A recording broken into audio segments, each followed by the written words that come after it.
La serviette était encore humide, je m'en souviens parce que c'était la mienne et qu'elle pendait au bord du lit dans lequel je n'avais pas dormi depuis 3 nuits.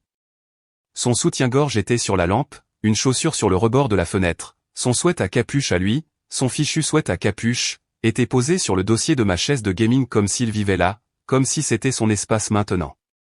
Ils ne m'ont pas entendu entrer, je ne sais pas comment, je n'ai même pas essayé de faire silence. Peut-être qu'ils étaient trop absorbés, peut-être que l'univers voulait que je voie tout, image par image, comme punition pour avoir ignoré tous les signaux. Je suis resté là, sur le seuil de la porte, figé. Elle riait, les cheveux en désordre, enveloppés dans un drap qui faisait autrefois partie de notre ensemble d'anniversaire, celui que j'avais commandé en ligne parce qu'elle disait que les draps d'hôtel étaient toujours plus romantiques. Et il était là, torse nu, lui tenant le pied, plaisantant sur le fait qu'elle devrait se faire tatouer, propriété de Chess. C'était son nom, Chess. Bien sûr que ça l'était, le genre de nom qui pense posséder des pièces pour lesquelles il n'a pas payé, le genre de nom qui ne sourcille pas quand il couche avec la femme d'un autre dans un lit qui sent encore l'homme qui l'a payé. Il m'a vu le premier, il n'a pas sursauté, il n'a même pas bronché. Il a simplement souri avec suffisance et a dit, comme un chant de victoire, on dirait qu'on s'est fait prendre. Puis il a souri plus largement cette fois, elle est à moi maintenant. Je n'ai rien dit, pas tout de suite. Mon pouls battait dans mes oreilles, noyant tout sauf le poids de ses mots. Je n'étais pas en colère, pas encore, ça viendrait plus tard. Ce que j'ai ressenti à ce moment-là était pire, j'ai ressenti de la honte, comme si toute la pièce était au courant d'une blague et que j'en étais la chute. Mais alors je me suis souvenu de la vidéo, je l'avais envoyée ce matin-là à sa femme. J'ai tourné la tête lentement, j'ai établi un contact visuel avec lui et j'ai souri, non pas parce que tout allait bien, mais parce que je savais quelque chose qu'il ne savait pas, elle a vu la vidéo, ai-je dit. Juste 5 mots. Et il est devenu pâle, vraiment pâle, du genre de pâleur qui s'enfonce dans les gencives et fait trembler les yeux. Sa bouche s'est légèrement ouverte, mais aucun son n'en est sorti. Oui là, la femme qui était autrefois mon monde, a serré le drap plus fort et a murmuré, « Quelle vidéo ?» Elle ne le savait pas encore, mais elle allait le savoir. Tout après ce moment est devenu flou. Pas parce que je suis parti, je ne l'ai pas fait, je suis resté. Et ce qui a suivi, ce qui s'est passé pendant les 72 heures suivantes, a fait passer la vidéo pour une bande-annonce du désastre complet. Et crois-moi, tu n'as encore rien vu. Il était 3h07 du matin quand mon téléphone vibra contre la table de nuit. Je n'avais pas dormi. L'image du sourire suffisant de Chess s'était gravée derrière mes paupières, chaque fois que je les fermais, je la revoyais, son corps, sa main, ma serviette, encore et encore. Je ne clignais même plus des yeux, je restais simplement là, les yeux grands ouverts dans l'obscurité, le cœur battant comme s'il essayait de sortir de ma gorge. Puis il vibra de nouveau, et de nouveau. Numéro inconnu. J'ai failli le laisser sonner, mais quelque chose me disait de ne pas le faire. Et quand j'ai répondu, au début, je n'ai entendu que des parasites, non, pas des parasites, une respiration. Puis une voix, tu me l'as envoyé, n'est-ce pas? Ma poitrine se serra. Mara. Une pause, une inspiration brusque. J'ai pensé que c'était du spam au début, mais je l'ai vu. Je l'ai vu lui. Je l'ai vu elle. Dans ta maison. Sa voix se brisa sur le dernier mot, comme si cela lui faisait physiquement mal de le dire. Je ne savais pas quoi dire. Que pouvais-je dire à cette femme qui partageait sa vie, son nom, peut-être même ses enfants, avec l'homme qui avait souri avec suffisance en ruinant la mienne? Je suis tellement désolé, murmurai-je, car c'était la seule vérité qu'il me restait. Elle rit, d'un rire bas et amer. Non, ne t'excuse pas. Tu m'as fait un cadeau. Un cadeau brutal, horrible, mais un cadeau quand même. Maintenant, je sais. Une autre longue pause. Ensuite, je l'ai laissé dehors. Il ne le sait pas encore, mais j'ai changé le code. Il est en voyage d'affaires quelque part. Il essaiera d'entrer demain. Laisse-le frapper à la porte. Je m'assis sur le lit, écoutant sa voix devenir plus froide. Il y avait une puissance en elle, issue de la douleur. Mara, je pense qu'il est avec elle depuis des mois, peut-être plus. Je sais, dit-elle. Ce n'était pas sa première fois dans cette vidéo. On le voyait à la façon dont il la touchait. Et elle avait raison. La façon dont il se penchait vers Willa, ma Willa, n'était ni incertaine ni hésitante, elle était rodée, familière, comme s'il l'avait fait dans chaque pièce de notre maison, comme s'ils avaient une carte de ma vie et avaient marqué les endroits à profaner. Mara expira bruyamment au téléphone. « Qu'est-ce que tu vas faire ?»« Je ne sais pas, dis-je, et c'était la pure vérité. Je ne voulais pas de vengeance, je ne voulais même pas de justice. Ce que je voulais, au fond, c'était que quelqu'un me secoue et me dise que tout était un cauchemar, que je me réveillerais, que j'irais à la cuisine et que je trouverais Willa mangeant des céréales avec mon sweatshirt, comme elle le faisait toujours à moi, toujours en train de rire de même stupide, toujours intacte par lui. Mais je ne dormais pas, j'ai une idée, dit-elle. Quoi? Il y eut un silence, comme si elle réfléchissait au poids de ce qu'elle était sur le point de proposer. Tu veux les ruiner? Je ne répondis pas. Elle le prit comme un oui. J'ai des photos, des messages, des choses que je n'ai jamais dites à personne.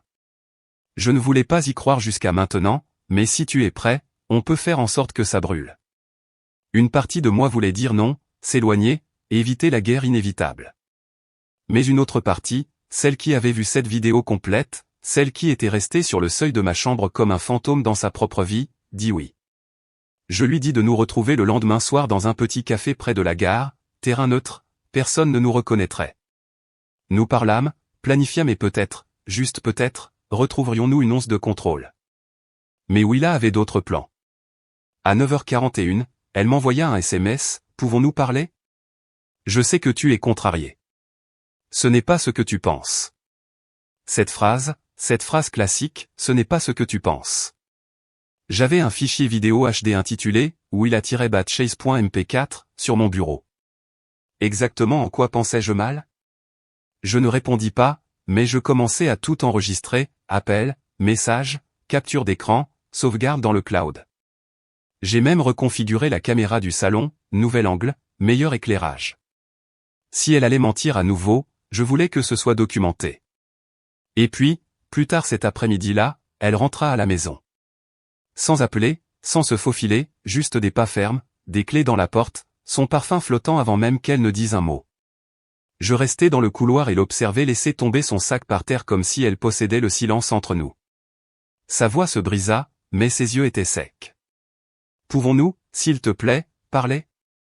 J'acquiesçai, une seule fois. Nous nous assîmes. Elle me dit que c'était une erreur, que ça ne signifiait rien, que c'était juste arrivé une fois.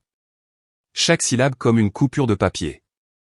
Je ne dis rien, je jouais simplement la vidéo sur mon téléphone et le posais face visible sur la table entre nous. Au moment où elle se vit à l'écran, riant, gémissant, nue, quelque chose se brisa en elle. Elle ne finit même pas de la regarder. Elle frappa le téléphone, le faisant tomber de la table, et cria « Comment oses-tu m'enregistrer ?» Je ne l'ai pas fait, dis-je calmement. La maison l'a fait. Caméra de sécurité, salon, tu te souviens? Celle dont tu disais que nous n'avions pas besoin. Silence. Elle regarda le sol, puis ses mains, puis moi. Et maintenant, demanda-t-elle. Je vais dîner, dis-je en me levant. Avec quelqu'un qui sait exactement ce que toi et Chesette. Et je sortis. Sa bouche s'ouvrit pour m'appeler, mais j'étais déjà à la porte. Le bruit du verrou se fermant derrière moi, ce fut la première fois depuis des jours que je me sentis vraiment en sécurité. Le café que Mara avait choisi se trouvait en bordure d'une zone industrielle oubliée, le genre d'endroit où le temps s'accrochait à tout, menu délavé, siège en cuir craquelé, la même serveuse qui servait probablement le même pain de viande depuis les années 80. C'était parfait, anonyme, calme, un peu abîmé sur les bords, comme nous. Elle était déjà là quand j'arrivais, portant d'énormes lunettes de soleil et remuant son café comme si elle ne le savourait même pas. Elle ne sourit pas en me voyant, hocha simplement légèrement la tête, comme des soldats se reconnaissant avant d'aller au combat. J'ai apporté les messages, dit-elle en glissant un dossier sur la table sans cérémonie.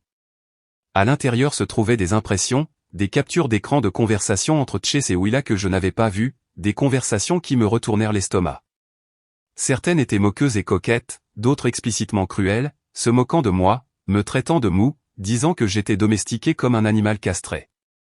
Il y en avait une où Willa disait, « Il plie mes chaussettes et pense que ça veut dire amour. » Toi, tu les arraches simplement.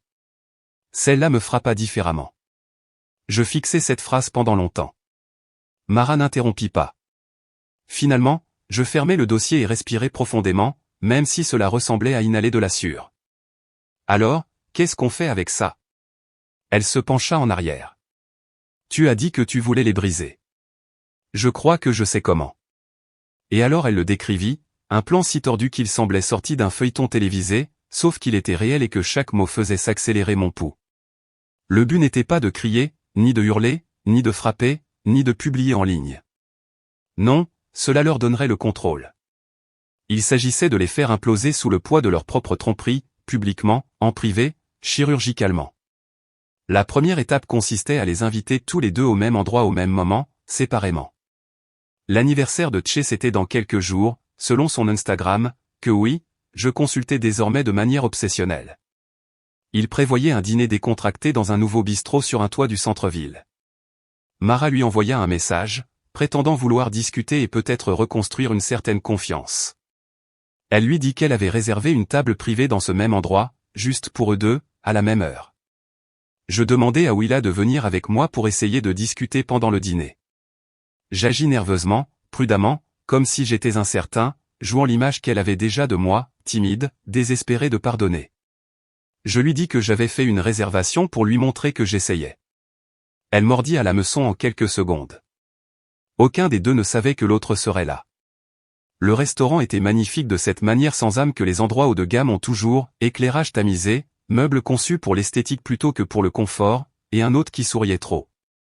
Nous arrivâmes les premiers, Willa et moi, et on nous conduisit à un patio vitré et isolé avec vue sur la ville. Elle portait une robe verte que je ne lui avais pas vue depuis des mois, son maquillage était parfait, ses mensonges polis. « Je suis contente que tu m'aies invité ici », dit-elle à voix basse, posant sa main sur la mienne comme si de rien n'était. Ça m'a manqué, nous. Je ne retirai pas ma main, pas encore. Nous commandâmes des boissons, elle parla, j'acquiesçai. Je l'entendais à peine, mes yeux étaient rivés sur l'ascenseur de l'autre côté de la salle.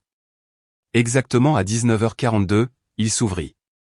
Chase sortit, seul, cherchant la femme qu'il pensait être venue faire la paix. Ses yeux se fixèrent sur les nôtres, d'abord la confusion, puis la terreur, puis quelque chose d'autre, la panique. Willa tourna la tête pour voir ce que je regardais. Son sourire mourut par étapes. Mara sortit derrière lui. Personne ne bougea. C'était comme une peinture vivante de personnes suspendues dans un moment trop lourd pour respirer. Alors Chase fit quelque chose d'audacieux, ou de stupide, probablement les deux. Il se dirigea vers notre table comme si de rien n'était. Willa se leva rapidement, renversant son verre de vin sur mes genoux. Elle ne s'en rendit même pas compte. « Qu'est-ce que tu fais ici » siffla-t-elle. Il ne lui répondit pas. Il me regarda, puis, calmement, comme un homme qui ne croyait pas aux conséquences, il le redit, « Elle est à moi maintenant. » C'est alors que je ris, pas fort, juste assez. Puis je me levai lentement et sortis mon téléphone de ma poche. Je touchai l'écran une fois et le lui tournai. C'était la même vidéo, le même angle, mais avec une variante, une nouvelle voix ajoutée à la fin, celle de Mara. Sa narration décrivant à voix basse ce qu'il faisait, quand il l'avait fait, combien de temps cela avait duré, superposé à tout comme un documentaire. Chase cligna des yeux comme s'il avait été giflé. Je me penchai. Ta femme a vu la vidéo. Mara était derrière lui, les bras croisés, immobile. Et maintenant, tout le monde dans ce restaurant aussi. Toutes ces tables l'ont partagée par AirDrop. Je viens de la partager avec tous les téléphones qui étaient déverrouillés. Il y eut un silence, puis des halètements. Un téléphone sonna, puis un autre. Chase se retourna, le visage livide, tandis que les clients commençaient à regarder. La main de Willa tremblait tellement que son sac tomba par terre. Je pouvais le voir dans ses yeux, c'était le moment où elle réalisait qu'elle ne m'avait pas seulement trahi, elle s'était détruite elle-même. Sans cri, sans drame, juste une implosion silencieuse. Et nous n'avions même pas encore commencé. Nous ne sommes pas restés pour voir les conséquences, ce n'était pas le but. J'ai payé l'addition, pourboire compris, puis je suis parti avec Mara par l'escalier de service, comme des fantômes quittant un incendie qu'ils avaient allumé. Elle n'a pas parlé jusqu'à ce que nous arrivions à sa voiture. Ça a fait du bien, a-t-elle dit, regardant le volant comme si elle n'était pas sûre d'être fière ou nauséeuse. Ce n'est pas la fin, lui ai-je dit. C'est à peine la moitié. Elle a hoché la tête et est partie. J'ai marché 4 pâtés de maison jusqu'à l'endroit où j'avais garé ma voiture, je me suis assis sur le siège du conducteur pendant près de 20 minutes, le moteur éteint, et j'ai regardé mes mains. Je m'attendais à me sentir fort, triomphant. Au lieu de cela, tout ce que j'ai ressenti était du vide, comme si Chase et Willa ne s'étaient pas seulement emparés de ma femme et de ma dignité, mais qu'ils m'avaient arraché une partie de moi que je ne retrouverai jamais. Cette nuit-là, Willa n'est pas rentrée à la maison. Je n'ai pas demandé où elle était allée. Le lendemain matin, sa mère m'a envoyé un SMS, juste 3 mots, « Que s'est-il passé, Alden ?» Et alors j'ai réalisé que Willa avait inventé une histoire. J'ai imaginé la version qu'elle avait racontée, la pauvre femme trahie, humiliée en public par son mari instable et obsessionnel. Bien sûr, c'est ainsi que survivent les gens comme elle, ils réécrivent la scène pendant que le feu brûle encore. Alors j'ai envoyé la vidéo à sa mère. Je n'ai pas ajouté un seul mot. À 13h27, j'ai reçu une réponse, « Je suis tellement désolé. » Je n'en avais aucune idée. Elle restera ici un moment. Pas de suivi, pas de jugement, juste le silence. Willa m'a envoyé un message à 15h02, « Tu es incroyable. Sais-tu ce que tu as fait ? Toute ma famille pense que je suis un monstre. » Je n'ai pas répondu. À 15h15, elle en a envoyé un autre, « J'ai fait une erreur, mais je ne méritais pas ça. » C'est alors que j'ai réalisé à quel point son illusion était profonde. Ce n'est pas la tromperie qui l'a brisée, c'est l'exposition. Elle ne regrettait pas ce qu'elle avait fait, elle regrettait que les gens le sachent. Ce soir-là, Mara a appelé. Elle est restée silencieuse pendant un long moment avant de dire, « Ma sœur m'a dit que Chase avait appelé son père. Il a dit qu'il avait été piégé par des psychopathes. Maintenant, ils essaient de prendre les devants, de retourner la situation. » J'ai ri amèrement. Qu'ils essaient. Mais ce que ni Willa ni Chase ne savaient, c'est que Mara avait déjà laissé une lettre aux ressources humaines de l'entreprise de Chase, accompagnée d'horodatage, de relevés téléphoniques et d'une note polie demandant si leur code de conduite permettait aux chefs d'équipe seniors mariés d'avoir des relations explicites avec les épouses de clients mariés à leur domicile pendant les heures de travail.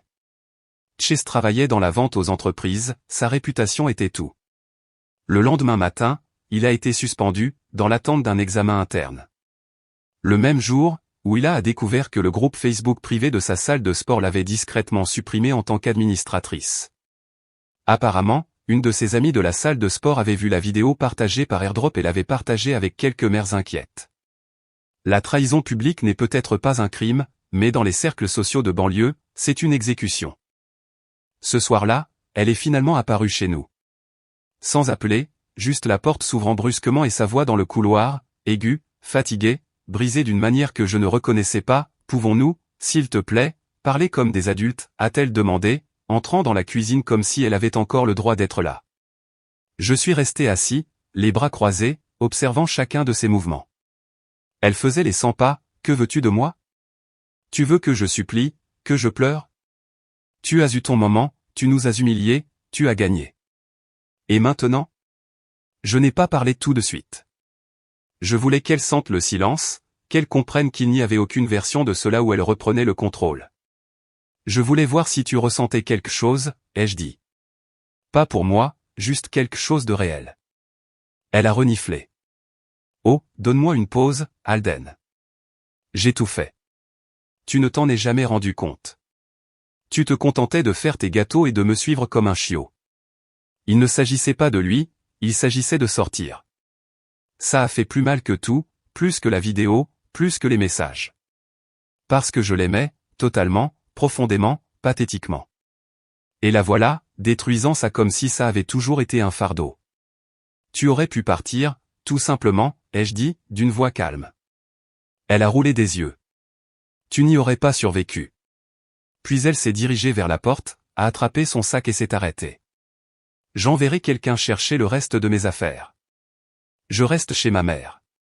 Dis-lui merci pour les excuses, ai-je dit. Elle n'a pas répondu. Alors que la porte se fermait derrière elle, je n'ai pas pleuré, je n'ai pas crié. Je suis simplement resté assis là et j'ai regardé le réfrigérateur, me souvenant comment elle avait l'habitude de me laisser des notes dessus avec un marqueur effaçable à sec, « Achète du lait, je t'aime ». Maintenant, il était vide.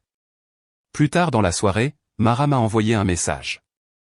Elle a envoyé une photo du site web de l'entreprise de Chase. Son profil avait disparu. Et en dessous, elle a écrit « Étape interminée.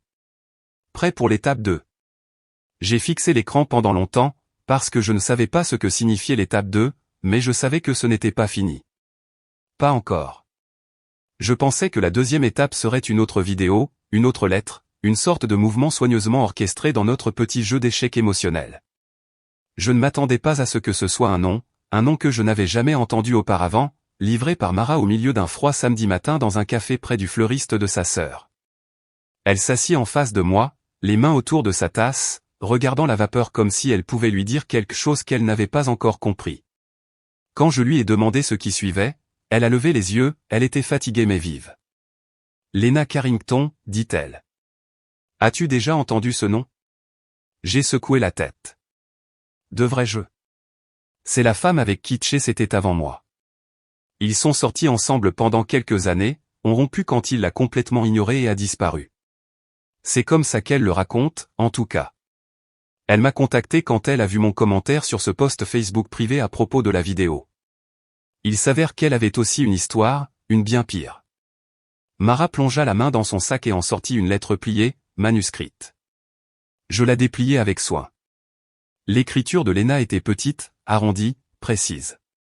La lettre détaillait comment Chase l'avait isolée émotionnellement, l'avait manipulée, l'avait trompée à plusieurs reprises et, finalement, l'avait quittée alors qu'elle se remettait d'une opération chirurgicale, sans préavis, sans clôture. Elle comprenait des reçus, des emails, même une copie d'une visite de bien-être déposée par un voisin inquiet quand on ne l'avait pas vu depuis des jours. J'ai lu chaque mot en silence, ma poitrine se serrant à chaque nouveau paragraphe. Ce n'était plus seulement de la trahison, c'était un schéma. Chase n'était pas un type épris qui était tombé amoureux d'une femme mariée, c'était un prédateur, un collectionneur de chaos. Et maintenant, d'une manière ou d'une autre, ce chaos avait été soigneusement organisé à l'intérieur de la coquille de ma vie. Mara se pencha en avant. Elle veut nous rencontrer. Pourquoi, demandai-je. Elle a dit qu'elle attendait depuis des années de le voir tomber. Elle ne s'attendait simplement pas à ce que ça vienne du mari de son dernier trophée. Ce mot, trophée, me colla comme de l'huile. Ça avait du sens. Je n'étais pas une personne pour eux, ni pour Willa, ni pour Chase. J'étais le type sur lequel on marchait pour atteindre quelque chose de plus excitant. Mara et moi avons rencontré Lena plus tard dans la soirée dans une librairie café à River West.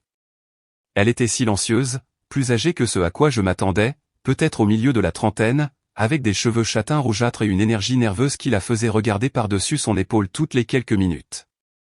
Mais quand elle parlait, il y avait une force enfouie dans son ton doux, une force construite sur les ruines d'avoir été brisée trop de fois. Elle exposa tout, la même chronologie que Mara avait découverte, les mêmes tactiques, bombardement d'amour, gaslighting, puis tout retourné contre la femme qui l'avait charmée. Elle avait même une photo d'un cadeau que Chase lui avait offert une fois, un bracelet en argent gravé du mot « mienne ». J'ai failli le laisser tomber quand elle me l'a montré. Willa en avait un pareil, identique. La deuxième étape, s'est avérée, n'était pas une action, c'était une prise de conscience. C'était construire un dossier contre lui, pas nécessairement légal, mais personnel, humain. Une chaîne de preuves pour relier chaque mensonge, chaque victime. Mara voulait aller plus loin. Elle ne pensait pas seulement à la vengeance, elle pensait à l'exposition. Je veux que les gens sachent ce qu'il est, dit-elle. Pas seulement un infidèle, pas seulement un menteur, un manipulateur. Je ne veux pas qu'une autre version de moi, ou de toi, tombe là-dedans. Ce soir-là, de retour chez moi, je m'assis seul dans le salon, la télévision éteinte, les lumières tamisées, écoutant le bourdonnement du réfrigérateur et l'aboiement occasionnel du chien du voisin. Je regardais autour de moi tout ce qui avait autrefois été un réconfort, maintenant contaminé, le canapé où je l'avais serré dans mes bras après la mort de son père, le tapis où nous nous étions assis pour manger de la pizza le soir du Nouvel An, le cadre photo toujours sur la cheminée avec notre selfie de vacances maladroit du Maine. J'aurais dû l'enlever, j'aurais dû le brûler, mais je ne l'ai pas fait, pas encore.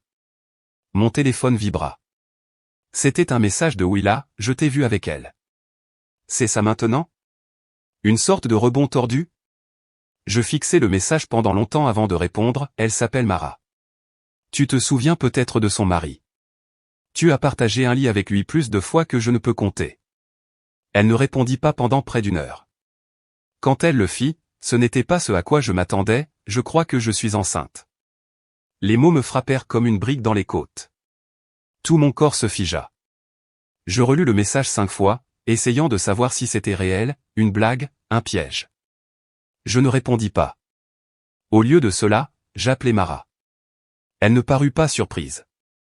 Elle essaie de reprendre le contrôle. C'est ce qu'ils font. Elle ne mentirait pas à ce sujet, dis-je, espérant toujours que Willa avait au moins cette once d'humanité. Mara hésita.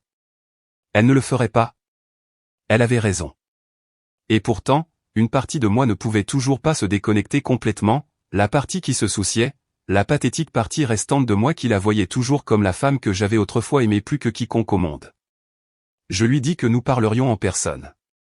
Je ne dis pas à Mara que je prévoyais de voir Willa seule.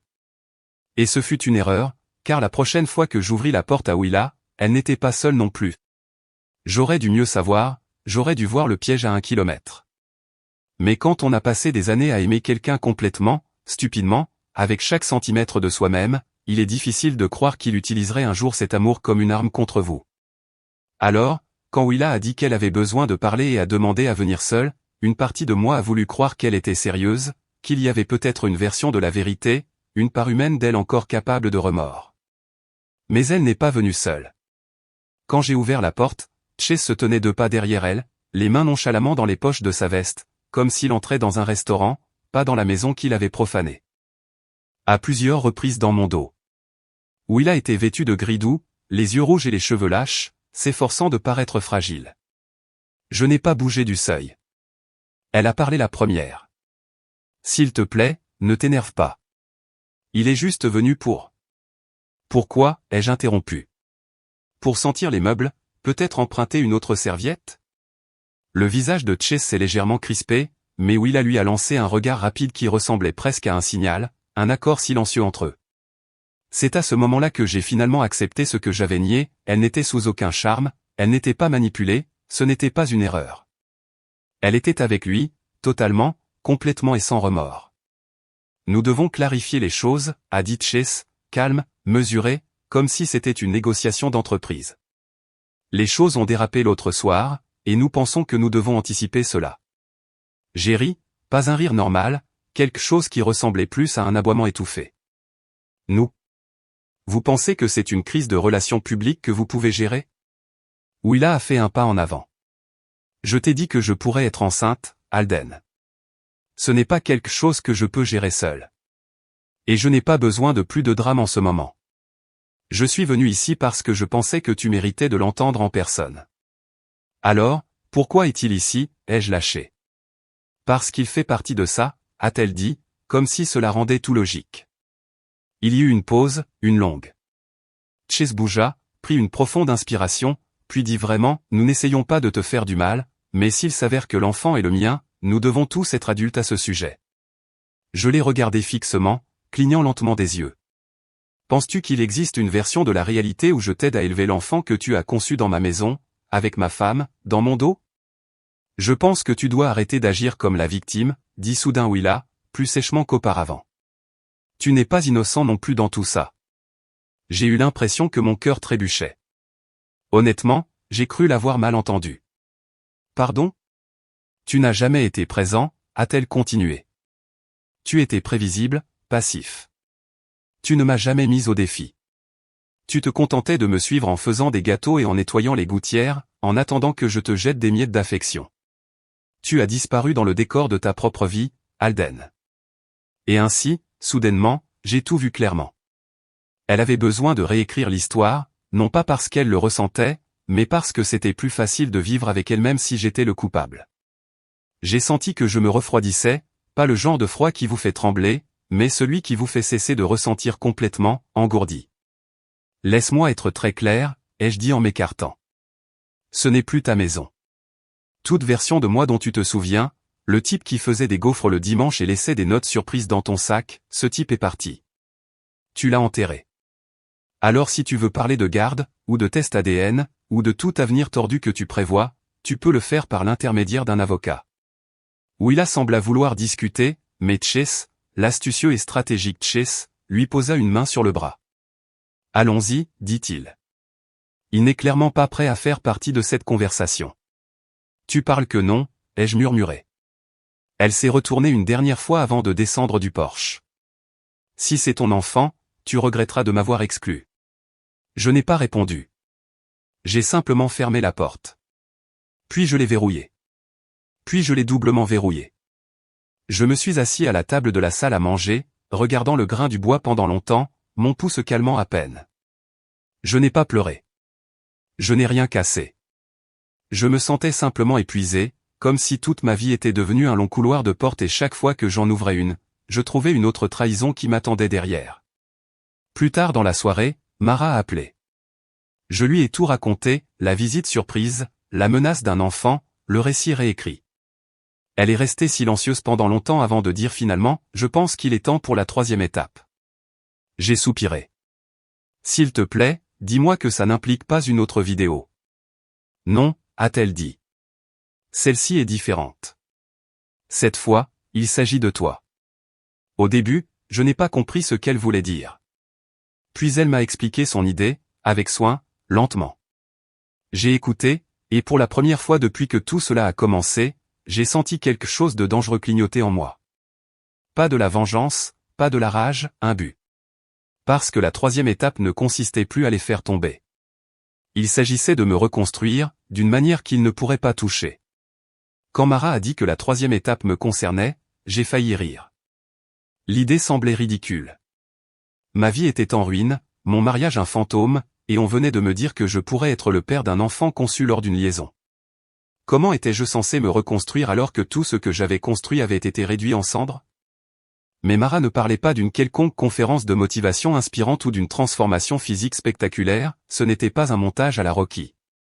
Elle parlait d'exposition, non pas de Willa ou de Chase, mais de moi, le vrai moi, la version de moi-même qui s'était cachée sous des couches de culpabilité, de honte, de passivité et d'épuisement, celui qui s'était laissé transformer en personnage secondaire de sa propre histoire. J'ai vu comment tu es quand tu parles des choses que tu aimes, a-t-elle dit lors d'une de nos longues promenades dans le parc au bord du lac. Mais quelque part en chemin, tu as arrêté de vivre ta propre vie et tu as commencé à orbiter autour de la sienne. Tout ce que tu as fait, tout ce que tu es devenu, c'était pour Willa. Et maintenant, tu peux choisir qui tu étais sans elle. Je n'ai pas répondu tout de suite, j'ai simplement continué à marcher, observant les ondulations sur l'eau refléter un ciel qui semblait trop calme pour ce que je ressentais. Mais ces mots sont restés avec moi longtemps après que nous nous soyons séparés. Je n'arrêtais pas de les rejouer, tu peux choisir. Et c'est ce que j'ai fait. J'ai commencé petit.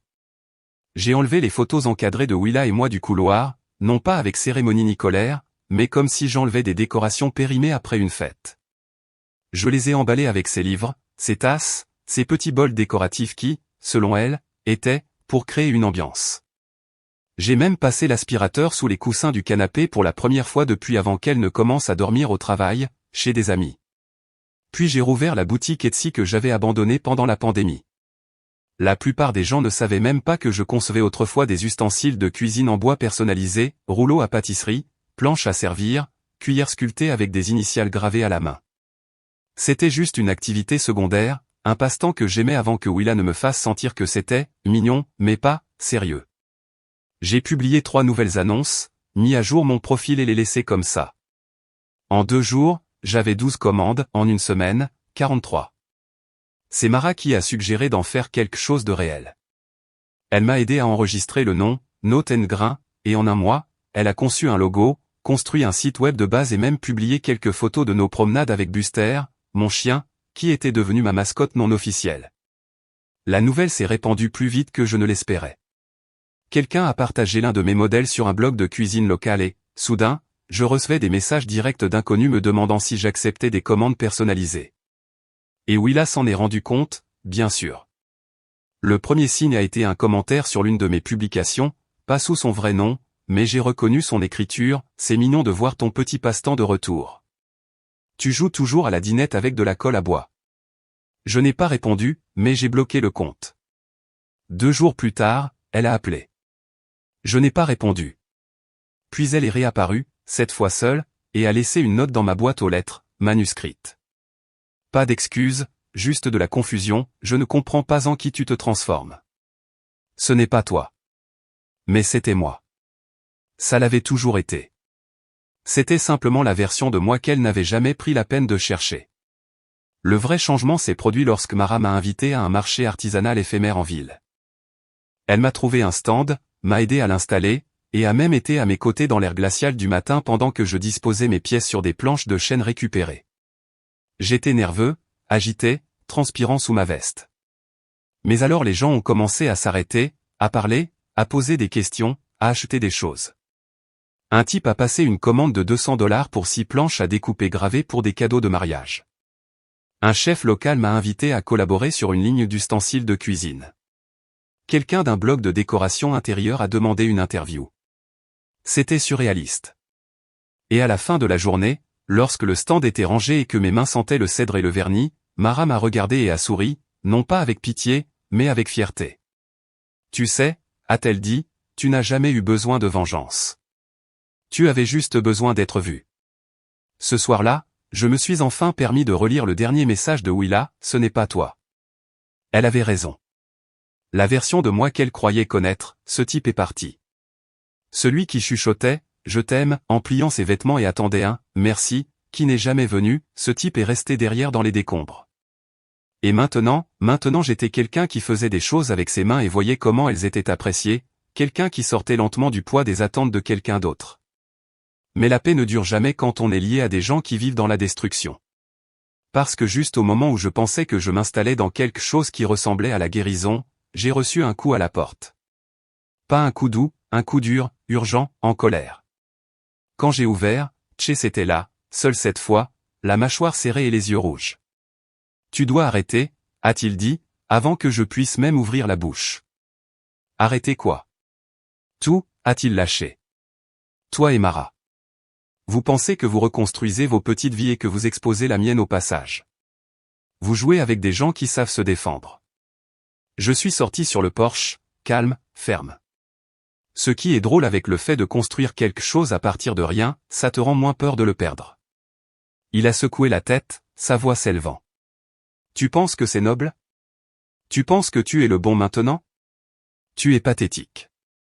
Et j'ai simplement souri, non pas parce que je n'avais pas peur, mais parce que je n'étais plus le même. Tu as choisi le mauvais homme à briser, Chase, ai-je dit. Il s'avère que j'avais une colonne vertébrale enfouie sous toute cette douceur. Il a reculé, a secoué la tête à nouveau, puis est parti, la rage bouillonnant sous la surface, comme un homme voyant une maison qu'il avait l'intention de démolir se transformer en quelque chose de mieux que ce qu'il ne pourrait jamais construire. Et je suis resté là, sur le porche, le regardant disparaître, pensant en moi-même, je n'ai pas encore fini. La confrontation finale ne s'est pas produite avec des cris, ni des coups de poing, ni une scène de tribunal dramatique. Elle s'est produite dans l'endroit le plus calme possible, sur un banc de parc, sous un dais de feuilles rouges et dorées, tandis que le vent apportait les premiers signes de l'automne. Mara et moi avions convenu que nous en avions fini avec l'escalade, plus de piques, plus de vengeance ingénieuse. Nous avions tous les deux survécu à quelque chose de toxique et aucun de nous ne voulait continuer à boire à la même coupe. Ce que nous voulions maintenant, c'était une clôture. Mais Willa n'allait pas le permettre en silence. Elle m'a de nouveau envoyé un SMS la semaine après que Chase soit apparu à ma porte. Pas en colère cette fois, pas manipulatrice, juste incertaine, je crois que je suis vraiment enceinte. J'ai besoin de te parler. S'il te plaît. J'ai accepté de la rencontrer dans un lieu public, non pas pour elle, mais pour moi. Je ne voulais pas risquer de retomber dans de vieilles habitudes. J'avais besoin de la regarder dans les yeux une dernière fois et de me rappeler qui elle était vraiment, et qui je n'avais plus à être. Elle est arrivée en retard, les cheveux relevés, sans maquillage. C'était la chose la plus naturelle que je l'ai vue depuis des mois et, pourtant, elle ressemblait à une étrangère, comme quelqu'un que je pourrais croiser dans la rue et oublier 5 secondes plus tard. C'était une étrange prise de conscience, mais libératrice. Je ne vais pas faire durer ça, dit-elle en s'asseyant à côté de moi. J'ai fait le test. C'était négatif. Je n'ai pas répondu tout de suite, j'ai simplement observé 2 enfants au loin courir en rond avec des feuilles dans les cheveux. J'ai pensé que peut-être, si ça avait été vrai, je ne sais pas, ajouta-t-elle, que ça signifierait quelque chose. Que nous devrions parler. Que nous serions toujours dans la vie l'un de l'autre, d'une manière ou d'une autre. Maintenant, je les regardais. Willa, il ne reste plus rien entre nous, dis-je, calme, définitif. Il n'y a aucune version de cela où nous sommes dans la vie l'un de l'autre. Tu t'en es assuré. Tu n'as pas seulement menti, tu as ri en le faisant. Et maintenant, tu es contrarié parce que je ne me suis pas effondré. Elle frissonna, à peine. J'étais seule, murmura-t-elle. Je m'ennuyais. Et j'étais à toi, répondis-je, complètement. Mais ce n'était pas assez. Et je suis bien avec ça maintenant. Elle me regarda de côté, cherchant quelque chose, du regret, de la tristesse, une fissure dans le mur. Elle ne la trouva pas. J'ai vu ta petite boutique en ligne, dit-elle après un moment. C'est joli. J'acquiesçai. C'est à moi. Chaque pièce. Et ce n'est plus petit. Les commandes ont doublé la semaine dernière. Cela la fit se mordre l'intérieur de la joue. Je pouvais le voir, la petite piqûre de voir quelque chose grandir sans elle. Je devrais y aller, dit-elle à voix basse en se levant. Tchessé. Tu n'as pas besoin de finir cette phrase, interrompis-je. Quoi qu'il arrive avec lui, c'est à toi de le vivre. Elle fit une pause, puis se retourna une dernière fois. Tu n'es plus le même, Alden. Et je souris. Exactement. Elle partit sans un autre mot. Je restai assis là un moment de plus, respirant simplement l'air froid, laissant le silence faire ce que le silence fait de mieux, calmer les choses. Ce soir-là, Mara passa à la maison. Elle apporta de la soupe, une bouteille de cidre et sa ridicule collection de jeux de société anciens. Nous n'avons pas beaucoup parlé de Willa ou de Chess, nous n'en avions pas besoin. Ce chapitre était clos. Elle resta tard, riant plus fort que je ne l'avais vue depuis des mois. Et quand elle s'endormit sur mon canapé, enveloppée dans une couverture, je ne me sentis pas seul pour la première fois depuis très, très longtemps. Le lendemain matin, j'ouvris ma boîte de réception et trouvai une invitation à participer à un salon d'artisanat régional. Une photo d'une de mes planches à découper était devenue semi-virale. Quelqu'un d'une émission de télévision matinale voulait faire un reportage sur les histoires d'artisans de petites villes. Je souris, sirotant mon café, Buster blotti à mes pieds. Parce que d'une manière ou d'une autre, contre toute attente, je ne survivais pas seulement, je vivais. Et il s'avère que la meilleure vengeance n'a jamais consisté à les détruire. Elle a consisté à me retrouver.